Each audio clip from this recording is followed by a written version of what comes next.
Death Star, man. Nobody calls Han Solo a bitch. Bring him on. I prefer a straight fight to all this sneaking around. I don't know where you get your delusions, laser brain. Oh, come on, bro. It's the wars. All right, so we're going to be on a little bit of a roller coaster this week. We got some good news, a little bit of bad news, and just news. This is The Wars and More. I'm Joe. Of course, with me is my good buddy Doug. Hey, Doug, how you doing this week? Doing pretty good, Joe. How you doing? I'm doing well, doing well. So, I guess we'll hit the drop right away, right? We'll talk about that roller coaster. Yeah, absolutely. Hit the drop right away. A little bit of bad news. Little callback too to a couple weeks ago. We were talking about how great it would be to see the new characters from the sequel trilogy reunite and just tell a new story. Yes. Yeah. Not be tied to the past. Just tell a story that advances. Right? Yeah. Totally. Well, John Boyega is not on board. Oh. Okay. Yeah, not on board at all. Well, I guess that grand plan that we had is he kind of sunk that for us, didn't he? Yep. It's almost as though he heard us and said, ha, nope. You hear these fools over here? Right. I like to think that that's what happened. Like he was listening to our show. In our mind, yes, that's what happened. Yep. That's this. I like this. I like this. Yeah. And he said, "Ha, those guys are in for a surprise." Exactly. No, but so he doesn't have any, like, at least he's not expressing any like angry reasons.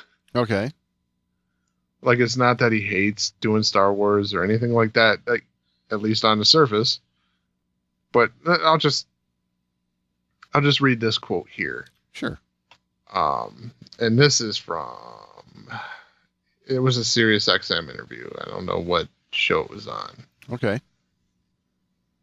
Oh, it was Tell Me Everything with John Fugelsang. So he said, to be fair, with the allies that I've found within Joel Taylor, Jamie Foxx, Tiana Paris, Viola Davis, all these people I've been working with, versatility is my path. So he's just focused on being a versatile actor. And he feels that sticking with a franchise might bog him down. Yeah, I could see that. That train of thought makes sense. I could also, I could conceive of him not liking, how do I put this? Versatility was not exactly in Finn's storyline. You know what I'm saying? As far as just running around yelling race. Hey, you nailed it. Exactly. Like he was set up to be something way bigger than he got the ability to be. So, well, and I think he was sold on that, right? Yeah, absolutely. And let's think about that, like just for a second. Like think about how we were led on as fans with his character, and then what we got. The first image we saw of a teaser for The Force Awakens, John Boyega. I mean, right? I mean, yep. Lighting a lightsaber. Yeah. He didn't get to do much of that. No. So, yeah, I could see, if versatility is what he wants to be a very diverse actor. He got to, in the Star Wars universe, he got to be kind of static. Yep. And every time we thought we saw an advance out of him, they would roll it back. Right. So Finn is, in my opinion, the most underserved character in the sequel trilogy. I would agree. Just for those reasons, right? He constantly had his story rolled back, and he had to grow the same amount again and again. Yeah. Like, especially in the first two, right? Yeah. If not rolled back, held back for sure. No, he was rolled back. Like, he was a coward that became brave, and then a coward that became brave. That's the first 2 films. True. Yeah. No, you're right. Yeah. The same story arc twice over. The same arc twice over in the first 2 films. Yep. And, because... And it's funny because really, when we are introduced to him in the third film of the sequels, speaking on Finn specifically, is like he knows his position at the beginning, and he's doing what he does, and it's almost like, how'd he get there? You know what I'm saying? Because with the way he repeated that whole cycle in episode 8, it's like, okay, is this character just doomed to do that? Keep repeating that? It's like, no, he got to be a coward and then brave twice. And then in the third film, he just had to worry about another character the whole film. Right. One character. Yeah. Not about the resistance. Not about the fight. He got to worry about Rey. Right. And then teased for Force maybe abilities. there's something more to Finn. Yeah. And film's over. We're not going to explore that. Sorry. Yeah. So Finn was a very underserved character, which is disappointing because John Boyega was one of the most fun actors. Yeah, totally. As far as his involvement in, the conventions, things like that, like the dude was just fun. Like he would show up at random points. Right. I mean, I've told this story, I think about 5 other times on this show. We were at Celebration. I'm just standing there in line for whatever, probably one of the booths to try to win free crap. Nice. And all of a sudden there's like a big commotion around us, right? I'm like, what the hell is this about? I'm just trying to drink my beer here. And you look over and there's John Boyega in the middle of the floor and everybody crowding around him. Yeah. Nice. Like this dude would just come out. So, which is cool. Yeah, which is cool. He just wanted to be involved and a part of it, and he was out and about, and yeah, it's a shame we're losing this guy. Right. And it's a shame we're not doing more to try to retain this guy. Yeah, exactly. I don't know. That's where I think the direction of the whole company, Lucasfilm, and they're I feel like they should have something in place to further the whole franchise along better than what they have, because there's a lot of, like, we've talked about it before, the projects that get started, then shelved, and then, directors being hired, fired, all that kind of stuff. That gets exhausting after a while. Oh, sure. And I'm sure another thing that gets exhausting is,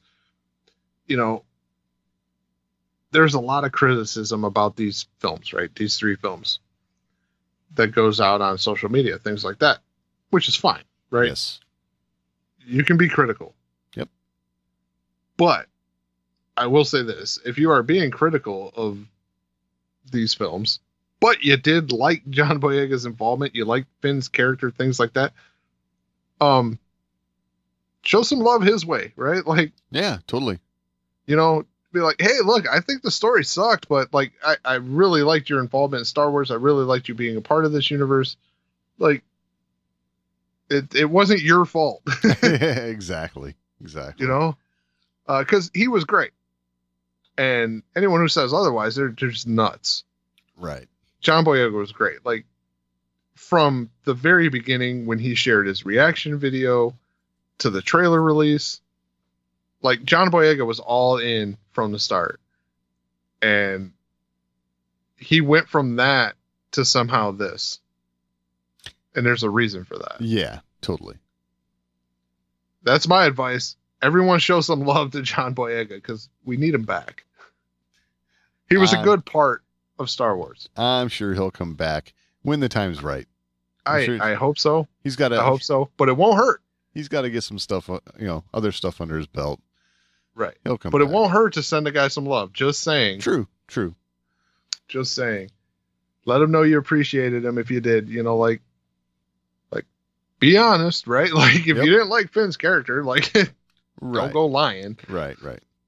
But I don't think many people dislike Finn's character because of the way it was portrayed. It was more so because of the way it was written. Yeah, totally. And that is not John Boyega's fault. Right. We need this dude back in Star Wars. I'm just saying. He was too much fun. Yeah, he'll come back. And that's what it's about. Let's reiterate that again, right? Like, this is about fun. Exactly. And when you have someone that has as much fun as that, you need to keep them around. All right. All right, Dave Filoni. I always love what this guy's got to say. I know. I was just waiting for that. I just wanted to say Dave Filoni and hear how Doug reacts. Exactly. All right, so this was with Dagobah Dispatch. So Dave Filoni was asked for an update on how production on the series is going, and he said, "Oh, it's fantastic." That's good news. Good news. It's good news. He says, "I mean, it's everything I could hope for. I never dreamed of running a live action series, as I was learning over the years. But to have a character that's just come up over the years with a lot of fans as they've grown up, and now she's at the point where she can do this, it's wonderful. To be the same person guiding it across different mediums." Oh, I'm sorry. Guiding it across different mediums, I think lends a consistency to the character that's very uncommon. Oh, that's true. That's absolutely true. I do love the fact that pretty much everywhere we've seen Ahsoka, Dave has been, stirring that recipe as all this story goes along. So, well, I think that's what helps, right? Like, they didn't take Ahsoka and then hand her off to someone else to do live action. They brought Dave along for the ride. Right. And that is where you get your consistency. Absolutely.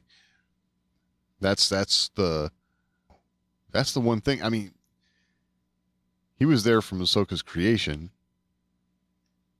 to current day, which is, I don't know if we've ever seen that with any other character. I mean, it's pretty impressive when you think about it. And it probably, has a lot to do with why Ahsoka is such a popular character, why she's so loved, and rightfully so,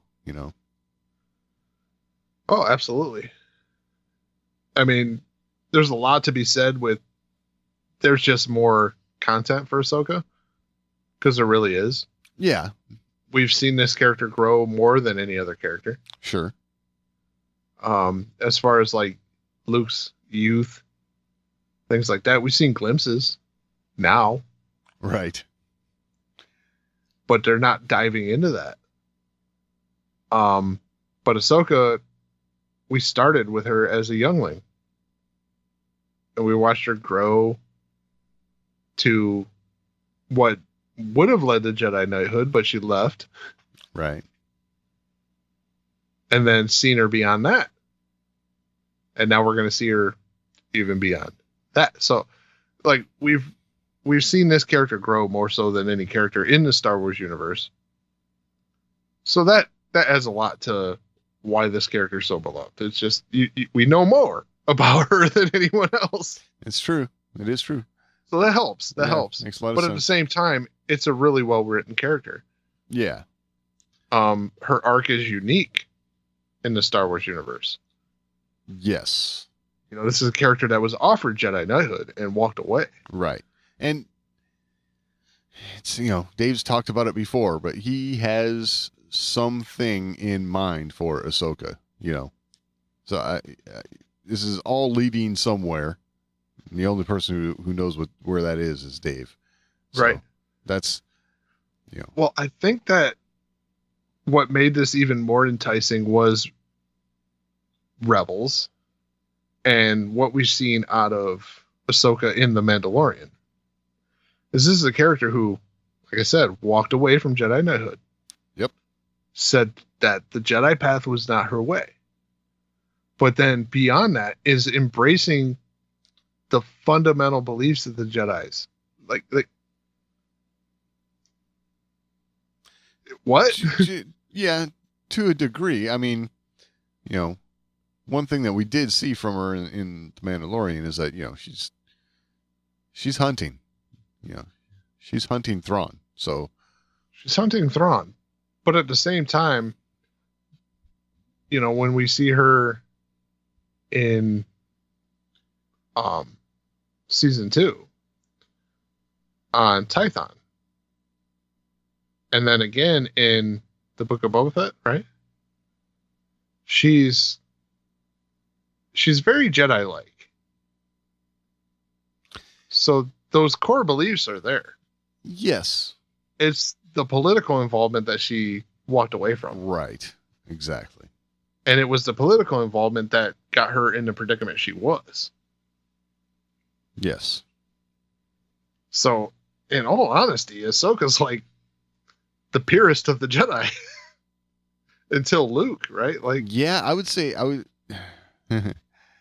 would say that is mostly true. I mean, she, staying is as detached from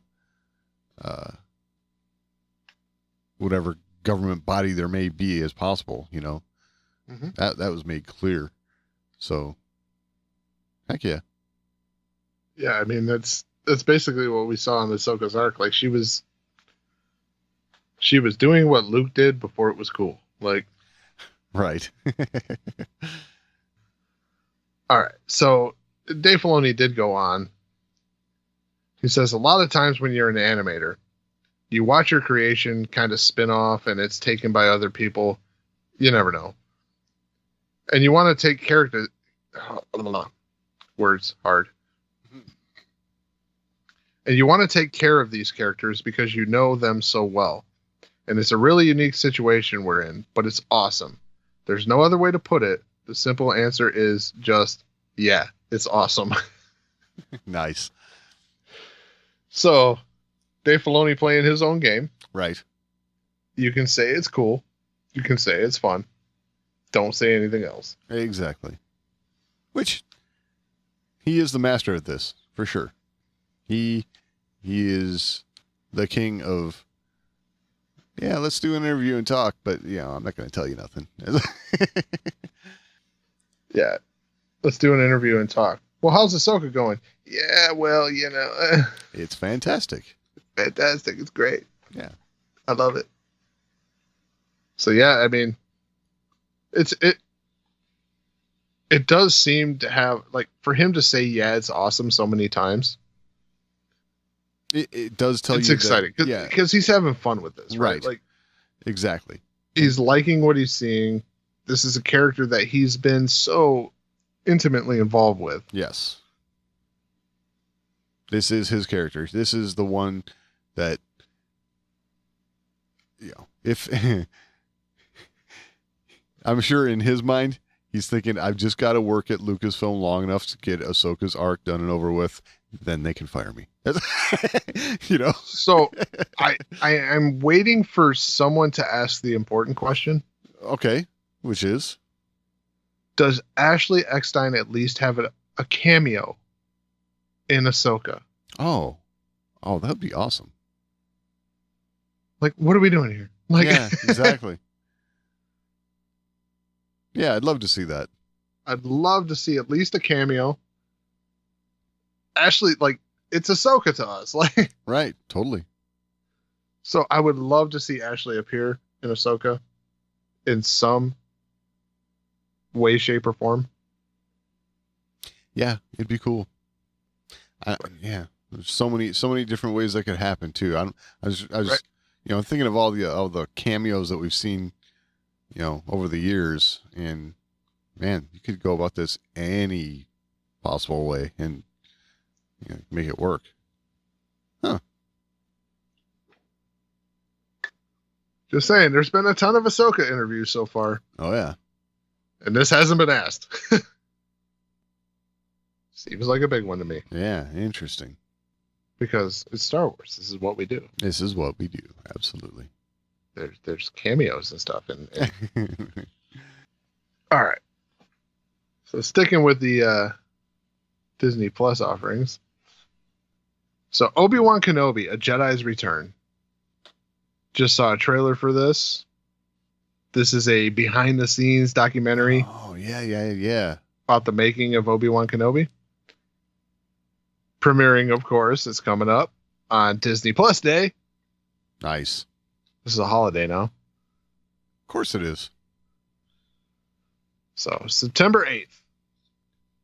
I gotta say, this is one thing I love about how they're handling Star Wars on Disney Plus, is these behind the scenes, these discussions about how things came together. Right. Interviews with actors, directors, all that good stuff. Yeah. This they really showcased with the Disney Gallery series, and which I will say, like, came out the gate hot. Oh yeah. Yeah, like pretty much a 1-for-1 episode thing, right? Right. So it came out the gate real hot and then really went cool. I will say, though, if you have a decent episode per season, it's probably good, I mean, there was a lot of... Right, but at the same time, if you're only going to cover things like when Luke Skywalker returns...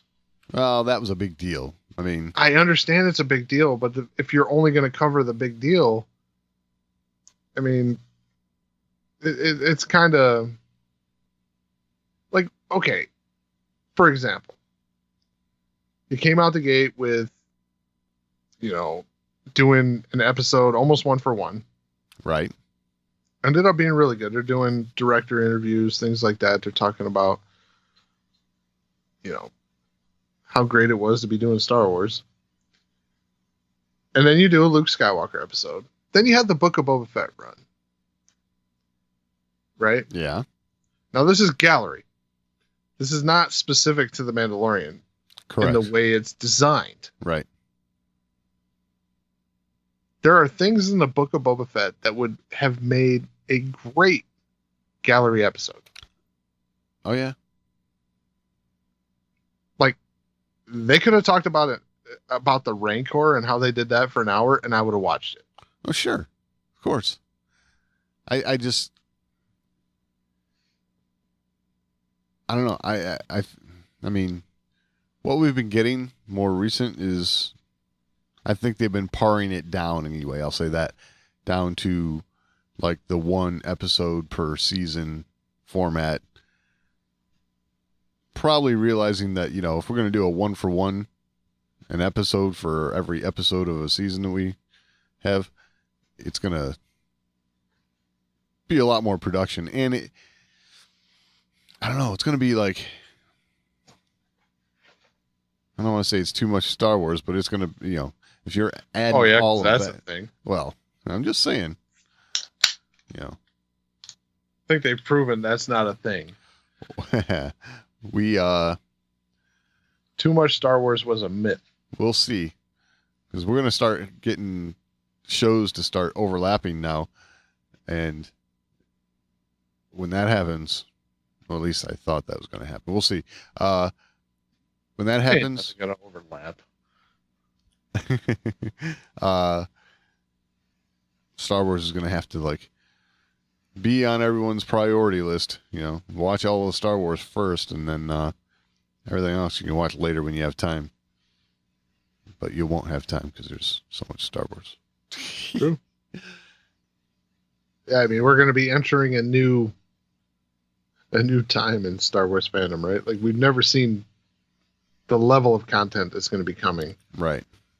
at the frequency that is going to be coming. Like, Exactly. because not only are we getting our animation fix still, there are just tons of live action shows coming. Right. And they're like, there's stuff that's even falling back on our focus right now, like the Acolyte, right? Yeah. I mean, how much have we talked about the Acolyte lately? And there's been some news. Right. Small but things have been moving. Yep. It gets swallowed up. Yep. Totally. So like we're not even laser focused on the stuff that's coming, because the stuff that's up front is taking over.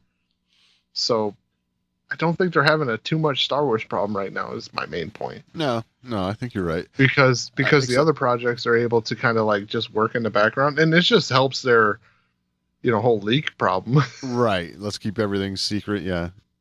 Which I guess they don't really have a leak problem because they've been doing really good. Right. Keeping everything. I mean, they kept Grogu hidden, and that's wow. Our NDAs are big, real big. Yeah.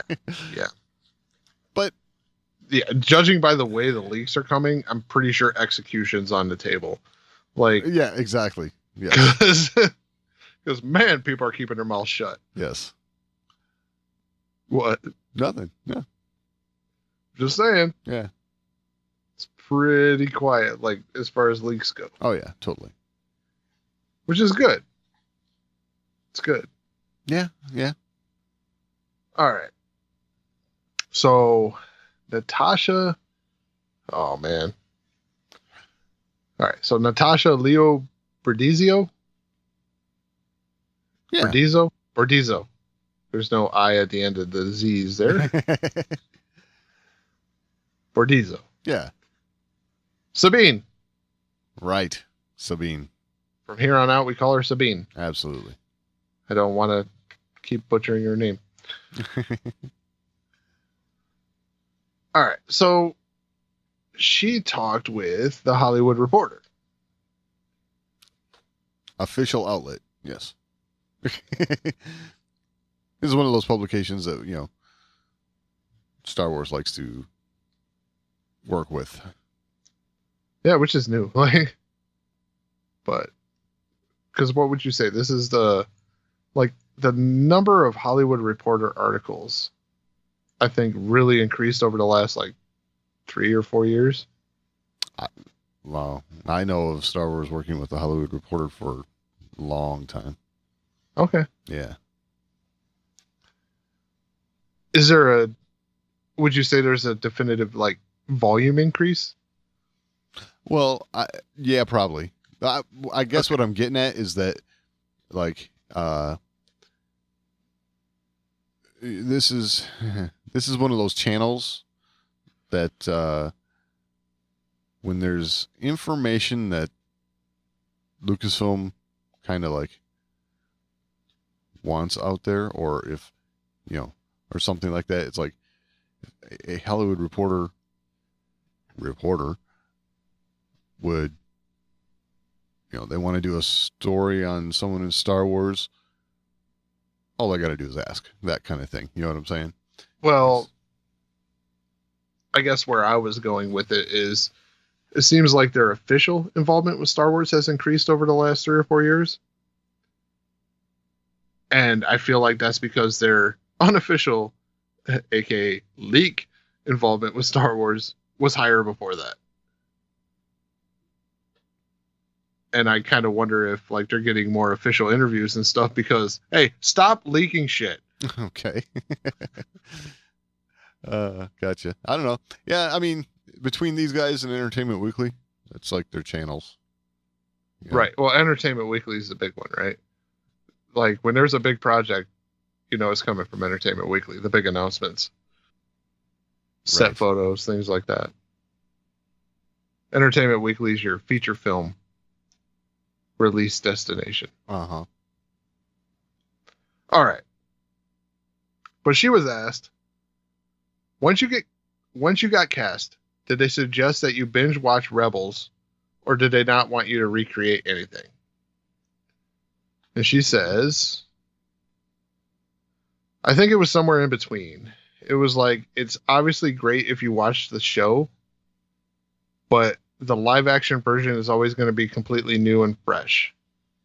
Or be a completely new and fresh thing that has to find its own truth and not try to replicate what has been created.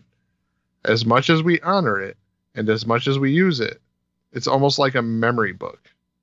That's what I feel Rebels is for me. It's just the kind of free prep that I never had to do as an actor because it's all been done for me. My character's memory is already recorded, so they encouraged it. But obviously, I did watch it because how could I not?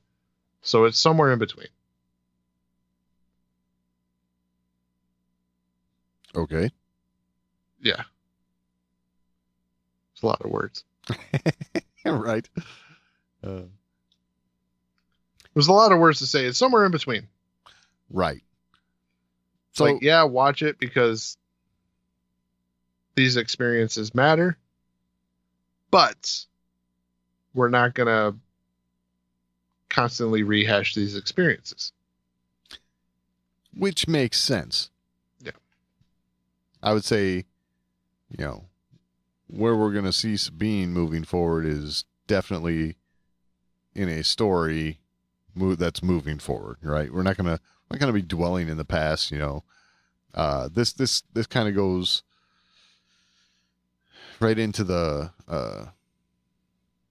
I'm going to say it, quote unquote, fan service thing, right? We're going to tell the next story, not make all kinds of nods back to Rebels or something like that, just so people can try and one up each other with saying, hey, I caught that one. You catch that one? That sort of thing. Yeah. I mean, sorry. Not a problem. Yeah. It's just, I think that's what they're getting at with this is just, moving forward, not doing past. And it's what they should do. Right. It's what they should do. I mean, just banging on the past is not going to win in the long run. Right. I mean, I guess I'll go bang on the past here. So like the Rise of Skywalker, right? Yep. This amount of like, hey, we got to call back to this. We got to call back to that. We got to call back to, no, you don't. You don't have to do it to a point where you got to rush through the new story. Like, because that's what they did. Like, they just rushed through everything. Like, we had to fit in all this stuff, so we just have to rush everything else. Yeah, there was a lot to do in that movie. There was a lot to like. That movie set the pace in the beginning, where they're like light speed hopping. Yes. Like, that scene set the tone for the entire movie. Because it's like, okay, we're doing this right now, but this is where we're going to do the whole film. Right. Because we want to fit all this stuff in to make all this come together. When that's not what you needed to do. Right. You can just tell the story of new characters and have it tie into what happened before without like, hey, we have to have 15 million cameos and yeah. There was I don't know. We've talked about it before. I don't want to dwell on it, but yeah. I feel like there was a lot that they had to answer for in that movie too, so. Well, yeah. Agreed. But at the same time, it like the main point and why I bring up the Rise of Skywalker and stuff is I feel like they've learned from that based on Natasha's comments here. Right. Like, yes, that's in the memory bank. These are experiences that your character had. You need to know about these experiences because you need to act like these things happen to you. Right. Yeah. Which makes sense. That totally makes sense. That's that's I don't know, responsible thing to do as an actor playing this character. Right. Like, you need to act like these things happen to you. Yeah.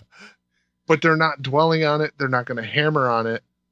They're telling a new story. Perfect. Exactly. And I think that's where they were misled when they did the sequels, right? They felt like they needed to hammer on all that. No, you just need to. This stuff needs to be in the memory bank, right? Yeah. Yeah. No, It needs to feel like these things happened. You don't have to reference them. You don't have to like cameo the crap out of it. You don't have to bring it up constantly. Right. But you have to act like those things happened. Yeah. The makes story sense. should be in a way that there was a past there. Right. Now, yeah. The right out the gate, right? This whole starting a story in the middle kind of thing. It always felt like there was a past there. It's something that can be done when it's done properly, and I think they are definitely taking a look at all of that and trying to hold that course moving forward, because I think they have found out that that's going to make happy fans. Right. Well, that's important for character growth too, right? Like, Sure. How do you portray a character that's growing if you don't know what that character did before? If you don't, right, keep a character growing, then what you end up with is like, old reference, but an Al Bundy constantly referring back to his high school days in football, right? Yeah, right. That's really, honestly, that's what they tried to do in a sequel trilogy. right. Yes. Like, literally, like, right. That's spot on. That's absolutely spot on. Whereas the way she's describing it here, it seems like, okay, she got this baseline. She knows the things that happened to this character. Right. You're going to see a character growth. Like, for example, her time with the Darksaber, right? Yeah. Her choice of leading Mandalore or going off and focusing on the Greater Rebellion. She made a choice. Right. That's a choice that's going to stick with a character. Sure. Now, she doesn't need to sit around a fire and tell a story about it. Right. And I but think her character should have grown from it. Yeah. And I think too that she's talking about it from the perspective of her playing the character too. Right. Right. So that could she have played this character in the show coming up without watching Rebels? Yeah, absolutely. Is it necessarily going to help her that she did? Maybe, maybe not. But it's certainly going to be something that she can have, like, it's a, like she said, it's memory, right? Character's memory. So, as an actor, she won't be surprised by anything that she sees or wonder how she should be playing something, because it's something similar to how this character encountered something like that before, whatever. You know what I mean? It's not that they're going to be like rehashing everything, but she's just got a baseline. Yeah, like, just to kind of go off the wall a little bit, like, she by going back and putting this in the memory bank, as she puts it, she's gonna act this character in a way that's not gonna be shocked when she sees a lightsaber. Yeah. You know, like, because that's there. She's experienced that. Right. She's seen a lightsaber before. It's not new, right? Right. Like little things like that. Like, you know, even if she sees the dark saber, for example. Yeah. Going to be different than what she saw with Ahsoka. Like mere facial expressions alone would take you. Sure. Like, while she's shocked she's seeing that. Like she didn't know that was out there. Right. She may be shocked to see it in Mando's hands, but that's going to be a different reaction than just seeing it show up, right? Exactly. I guess that's where I'm going with it. Yeah, totally. There's nuance. Yes, there is nuance, and as people watching the show, we can pick up on that kind of thing, you know, and I think she's aware of that, and probably happy she has that quote unquote memory for the character behind her, because, you know, it helps along with. Yeah, I guess that's my other point too, right? Like, it's Star Wars. Your facial expressions are going to be scrutinized. They will be. Absolutely. Yes. Yes. Decades later. Yes. Yes, for sure. So yes, just putting the stuff into memory, knowing what the character experienced, that's going to handle how that's going to affect how she reacts to certain things. Whether it be consciously or subconsciously, like, and whether or not a director or whatever would catch it, right? Like, right. There are things that if you screw up, it will get noticed. Yeah. And if you screw it up just because you didn't know, it's gonna get noticed. Absolutely. So I appreciate the way she puts it, though. That's the main thing I was getting at, is she's doing it for the memory bank. Right. She needs to know what her character experienced. This sounds like good work ethic. Absolutely. Yeah, I love that she's looking at it from this angle, and that works for me. Yeah, absolutely. Excited to see. I mean, as if I wasn't already excited to see Sabine. Yeah, exactly. Now, I will ask this. How are they going to handle Sabine's abilities?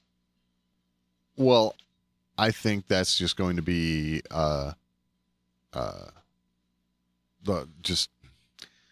taken into account from the so it's going to be, crossover that was animation kind of deal. Yes, that's exactly right.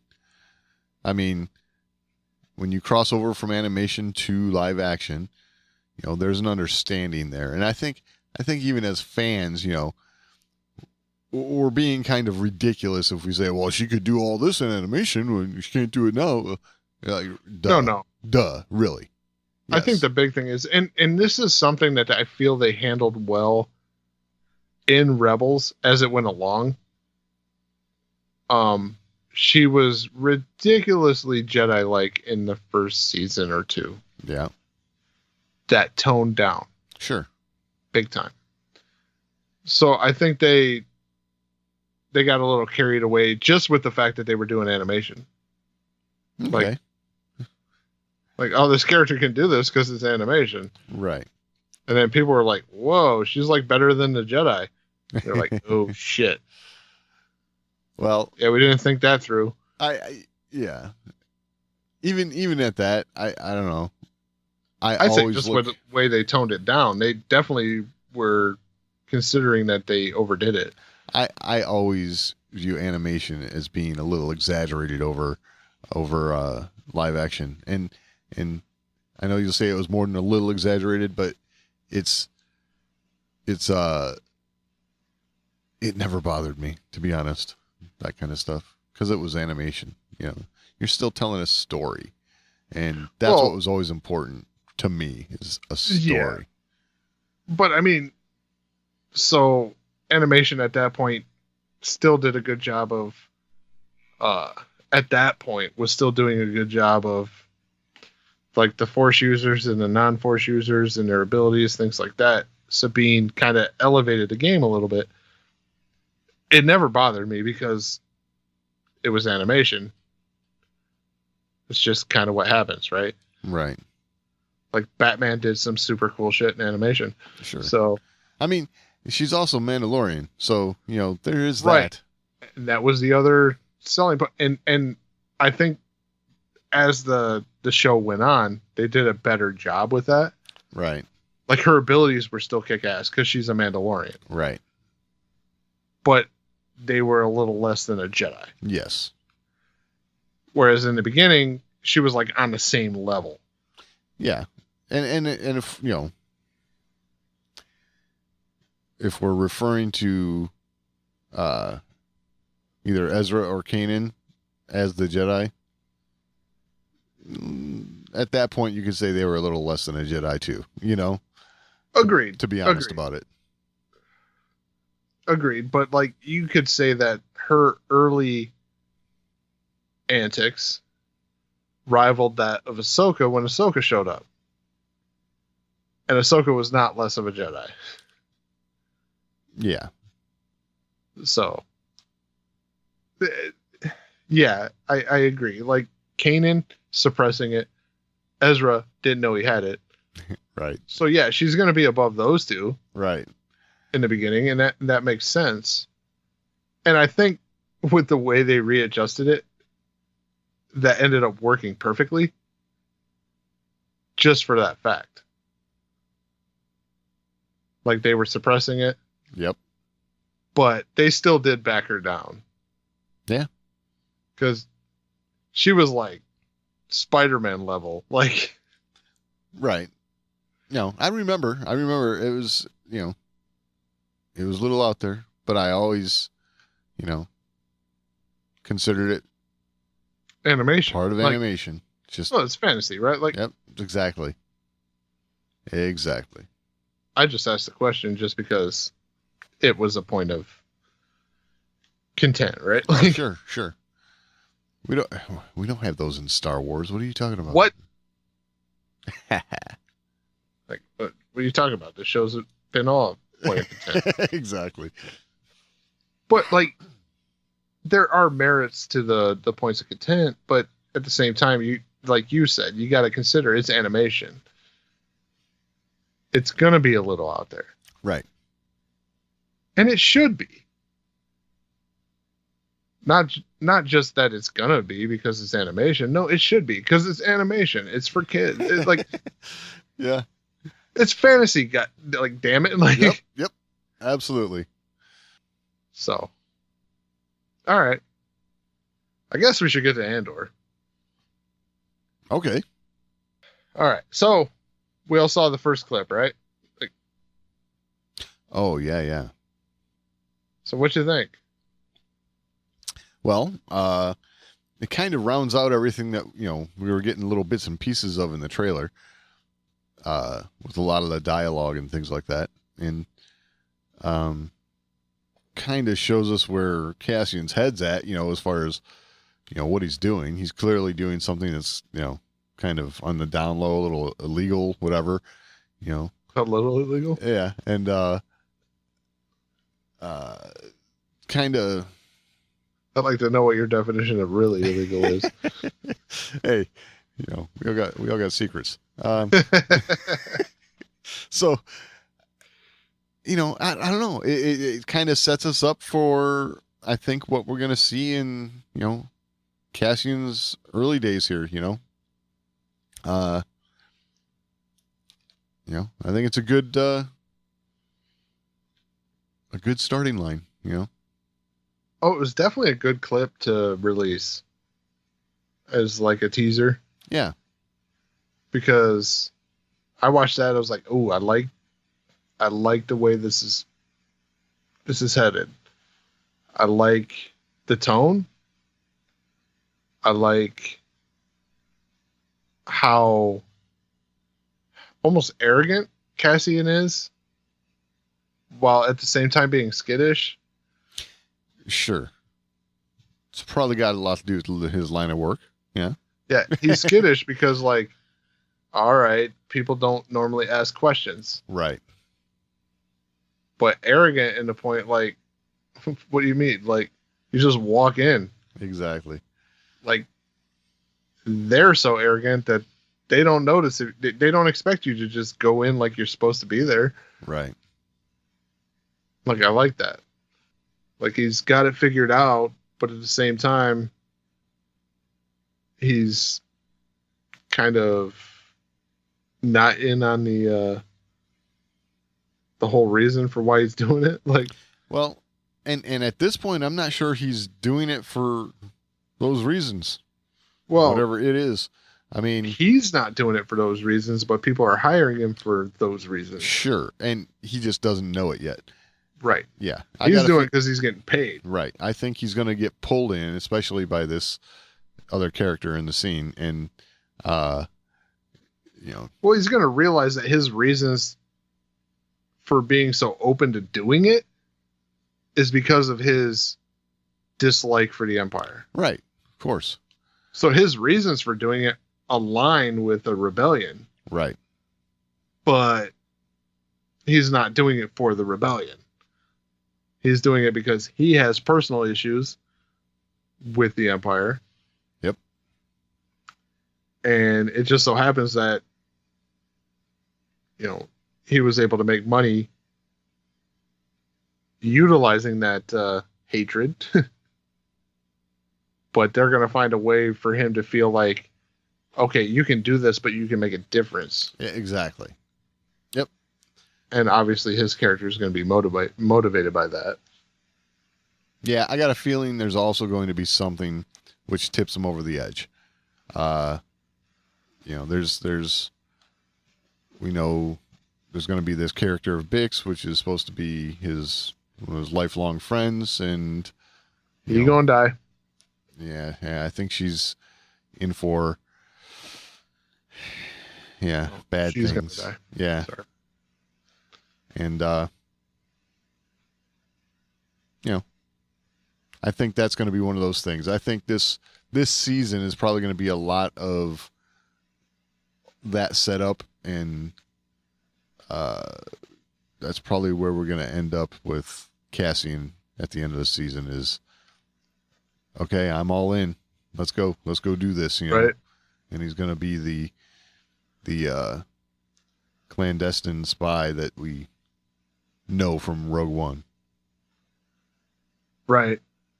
Now, we're going to have to add a little addendum to, I've been in this fight since I was 6 years old. Like, I was in this fight for the first 5 or 6 years for the money. Yeah. And we'll see. Maybe there's some... I think the money's just, it's exploiting a personal battle for himself. Like, he's getting paid for his own personal vendetta. Right. He's got a vendetta anyway. Right. Who are you going to steal from? Those who have wronged you in the past. So, yes, that's... Yeah, for sure. But when he talks about it later, it's like, oh yeah, I was committed to this fight when I was 6. Yeah, that's a little bit of an exaggeration, but sure. Right. Yeah, you were in the fight, but Yeah. all right. So the Andor talk continues. Right. So, there was a round table of sorts with a lot of podcasters who got to ask some questions of the cast members and things. So, Wait. Podcasters? yeah. Sorry, Joe, we were not invited. Oh, this is bullshit. I know. What it does allow us to do, though, is cherry pick all of the good questions, I think. Oh, And, that's true. That's true. And, and for our listeners' convenience, we sorted through all of the ones that we thought were not so interesting, we'll say. So one of the questions that was asked, this is something that I think we've all been kind of a little bit curious about since seeing the trailers, is, there's this guy in this, several of them, I guess, but in these blue uniforms and this one in particular who seems like he's kind of in charge or something, or he's like, the head of something, but who are these guys in these blue uniforms? So this is Kyle Solar talking about that. Yeah, well, Dedra exists in an entirely different framework of the Imperial structure. And Cyril is at the beginning of Andor. He's on the outer reaches of the kind of Star Wars galaxy in a kind of overlooked star system. And it's very much a kind of corporate bureaucratic structure system. And he's part of the kind of law system that's kind of operating within that system. And have I said system enough already? I could say it one more time. I'd like you to say it again. Okay, I'll fill it in. And so as he's trying to rise through the ranks of that system, he winds up making some really huge mistakes by going behind the back of his superior officers, who are really quite lax and feel like, the rebels aren't really anything to worry about. This is just some kind of like little tiff, and we don't really want to cause any trouble with the Empire, the Imperial agencies coming in. So why don't you just like sit tight? And that's exactly what Cyril wants. He wants more order, more structure, more Imperial presence. He's like a rebel within that system. Yeah. In order to get himself to the place of the ISB, which is where Dedra exists. And that would be kind of like, the SS of the kind of Star Wars universe, which is like very selective, very intense. Yeah, hugely. Very tidy. Yeah, very tidy. Very clean. Very clean, very tidy. So interesting. I mean, doesn't give us a whole lot, but a little bit more insight as to who these people are in those uniforms. Because that was part of the thing that I thought when we saw these trailers, was that they looked like they had the same kind of air about them as the Empire, but clearly not. Right. But it also sounds like this is a guy that's going to get himself dead. Oh, probably. Yes. Because the other people are telling you, no, you don't want to bring the big wigs of the Empire into this. There's a reason for that. I think it's superiors, maybe even in the Empire, that are just kind of talking. He's talking about the same way Cassian was about the Imperials. So fat and satisfied, right? They're just like the best way to succeed in the Empire is to lay low, right? Just be the cog in the machine that you're supposed to be, and don't draw attention to yourself. Attention, exactly. So, because when you draw attention to yourself and then you screw up, you get dead. Yes, exactly. Whereas if you lay low and screw up occasionally, oh well, you were laying low. Right. Like we see this all the time. With especially in animation, right? These officers that get super ambitious, trying to draw attention to themselves to climb up the ranks. Yeah. It doesn't work out in most cases. Right. You look at the ones that succeeded, they're drawing attention, but they're not drawing attention to themselves. They're drawing attention to the other people that are screwing up. Right. This is where Tarkin did really well. Yes. So if this guy's trying to like, hey, look at me, I want to climb through the rank, he's dead. Yep. And since this is in the whole Rogue One universe, a lot of people are going to die. Yeah, right. Yeah. I just thought it was interesting. Chalk this guy up. Yeah. I think there was a lot of curiosity. I mean, there still is, clearly, but A lot of curiosity as to who these people in those uniforms are, but Yeah. I think we got a better idea going in as to kind of what we're going to see from them. So It sounds a little more like the governors, right? Like, yeah, something like that. Something, yeah. So probably like the police force of a governor or something like that, maybe something right. of that nature. So do you remember, Joe, a little while back, 3 weeks ago, we were talking about how Diego Luna was saying that he had to make up this whole backstory for his character in Rogue One. How he had to create this thing to, well, apparently, as it turns out, he was wrong. In terms of the specifics, not at all. Obviously, not at all, and gladly, because probably the story would have been boring if it was mine. And the writing of Tony Gilroy is amazing and complex and intense and interesting. But in essence, it's there. It's all there. I had to answer myself those questions of like, what is he? What does he mean when he says, like, I've been part of this fight since I was 6 years old? How come can he say that? I mean, what is he referring to? What is that dark past he talks about? What is that terrible stuff he did for the rebellion? All of that I had an answer for. And tonally and yeah, it does connect with Tony's ideas, but gladly, this is much more interesting, obviously. And the building of the backstory is so perfect, man. It is like every question has an answer.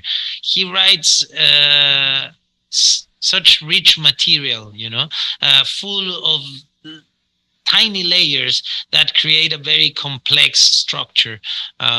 I really like his writing and his view on this show. Okay, so that was only half wrong. What do you mean? Well, he's getting a backstory. Yeah, but then he goes on to say, like, he was responsible for, like, what does it mean that, like, I've been in this fight since I was 6 years old? He did say he was responsible for that. Like, what does that mean to him? Okay. So, while he's not writing his backstory, right, which I think was an exaggeration of the point, he is given free reign to, as an actor, what did this mean to you? What does this mean for your character's development? Like, sure. So he's allowed to develop his own portrayal of the character, but he's not writing his backstory. That's Tony Gilroy's job. Yeah, I think he's referring to, the difference between what he schemed up in his head for doing the job on Rogue One and what he actually sees now that Tony Gilroy's put together. But well, I think Gilroy's still leaving that to him as far as like the 6 years old portion. Possibly. Just the way he framed all that right there. Yeah. Like, all that's still him. But as far as his backstory that's getting told here in Andor, yeah, that's Tony Gilroy. Yeah. And also, judging from the way he's putting it, as far as like seeing what it's going to take to get a people to come together to fight against an empire, I got a feeling that we're gonna see Andor. We reference the opening shots of Rogue One where he has to like take out that informant in order to get away from the stormtroopers, and I got a feeling we're gonna end up seeing an Andor that right there, it's not the worst thing he's ever done. That was just another walk in the park for him. Like, he's had to do some stuff. Like, he's seen some stuff, man. That sort of thing. By the time the second season's over, I got a feeling that there might be some. He might have some demons at that point. Oh yeah, I mean, I don't think this is going to be the the cleanest of the Star Wars characters, right? Yeah, for sure. No, he's gonna do some gritty stuff. And that's what's so enticing, right? Like, yeah, exactly. So, Diego Luna was asked about what he thinks it's going to be like to go back and watch Rogue One after we all get to see Andor. I do think that you're gonna be able to watch Rogue One after seeing Andor with different eyes. You know, you're gonna understand the characters in a different way, and you're gonna see stuff you were not seeing. You know, it's quite interesting because Rogue One is pretty much about an event. You know, you don't get to know much about the characters. You know a little about Jin, and that's it. You know, but it's more about what they're capable of doing when they work together as a team. And now we're gonna tell you what needed to happen for someone to become that person. And I think you're gonna revisit Rogue One with different eyes. You know, you're gonna understand what he's talking about, and what was the life of people in order to be willing to become part of change, to articulate something, you know, to fight the empire, articulate something in a community, you know, become part of a community that feels strong enough to fight the empire. A community? Right. Come together to fight the empire. I hate that word. Yeah. But I just hate that word because they talk about community like it's everyone's got the same opinion. Sure. But anywho, I like that. Kinda. I love Rogue One. Right. So it depends on the different eyes I'm coming in with. Oh yeah. Yeah, totally. If I'm coming in with different eyes, when I take his meaning there, come in with different eyes, I know more of what motivated Cassian. Right. Yes, that's going to enhance it for me. Yes. That's what I think he's talking about. I think he's talking about just like how we go back and watch some of the originals now with you know, it's like going back to watch the OT after watching the prequels. You know, there's new stuff that new ways that certain pieces of dialogue could be taken or things of that nature, you know. It's the same thing that happens with all of the new Star Wars that comes out, you know. The ObiWan series just did this for us, you know. Going back to revisit the OT, you know, especially A New Hope, you know, it's going to make you look at everything differently, you know. And like you said earlier in the show, you know, scrutinizing these actors' faces, you know.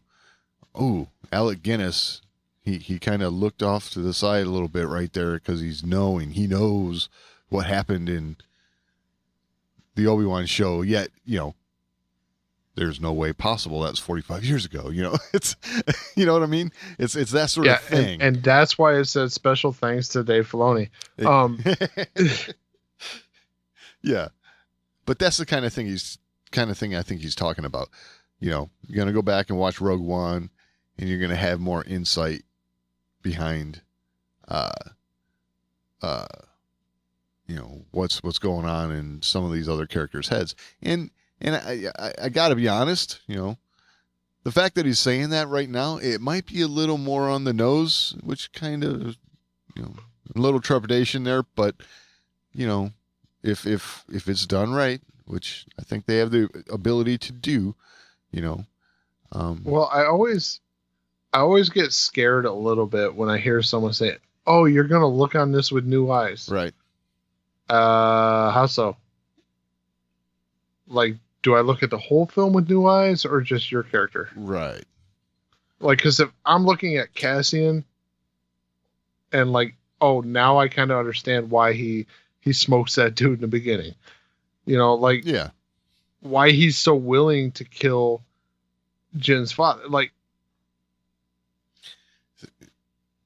this is stuff that, like, okay, that will be enlightening for the film. Right. But if I'm looking at Rogue One as a whole with new eyes, I feel like that's because you're messing with something you probably shouldn't. Yeah. Because Rogue One's pretty damn good. Exactly. No, I think it's like, you don't need to fix anything. Don't fix anything. Yeah. I think he's referring to more of the granular level, you know, which is perfect. Exactly. And the overall scope of everything, I think we're going to still love Rogue One the same way we do today. It's just going to be subtle little nuances here and there that, you know, make you understand and relate to these characters a little better. Which, I'll say this, then thanks to Diego Luna for giving me a reason to watch Rogue One again. Yeah, exactly. Because, damn, I love that movie. Yeah, so do I. It's so good. Every time I watch it, I'm like, so much better this time. Right. It just keeps getting better. It's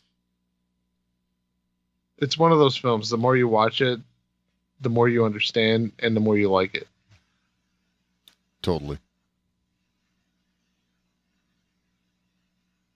Hard to believe it had the trouble it did. Yeah, I know.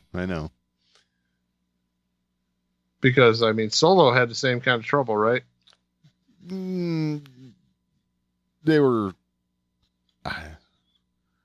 well, they had to bring in new people. They had to all this stuff. Like, it's the same level of trouble. Yeah. Well, but it didn't work out the same. I was going to say, I don't know how much it was the same or not, but they both had movie making trouble. We'll say that. And then, yes, one turned out to be fabulous. The other one, not so much. It's okay. It's okay. Yeah, it's okay. It's okay. Totally. That's it. That's Solo, right? It's okay. Yep. Like, it doesn't suck. Right. So that's a plus. Yep. But it ain't Rogue One. That's a true statement. Like, honestly, they kind of screwed themselves there, right? Like, because right. Yeah. They came out the gate, swinging. Let's set this bar super high. Yeah. We got this idea. We're going to kick ass in the beginning. Right. And then we're going to make just okay stuff after that. Let's see how they take it. I think it was, we're going to kick ass in the beginning. It's like, oh, we got to do that again? Yep. I don't think we do that. I can see that. Like, right. I mean, that Rogue One really was kind of like, looking back on it, kind of a lightning in a bottle kind of thing. Sure. When you can play literally in the timeline of one of the most beloved film franchises of all time, and do it well, yeah, you captured lightning in a bottle. Yeah. It was Rogue One did it well. It was great. Right. I mean, honestly, it's one of those films like you can say, yeah, it's in my top. It's in my top Star Wars films. Right. And it's weird because like I said, every time I watch it, I'm like, wow, this is better than I thought. Yeah. And that keeps happening. So yes, over and over again. Yeah. Just I think it's benefiting a little bit because of how everything else went. Sure. But at the same time, it's just a damn good film. Yep. Totally good. All right. Well, I think that's a good place to stop. Agreed. So if you have anything to add, you can always email us, show@thewarsandmore.com. It's the best way to get a hold of us. We're also on social media, @thewarsandmore on Twitter, Facebook.com/thewarsofmore, at the Wars of More on Instagram. You can find all that and all the ways to find the show over at thewarsofmore.com. Any final thoughts this week, Doug? No, I think that about covers it. All right. We will talk next week.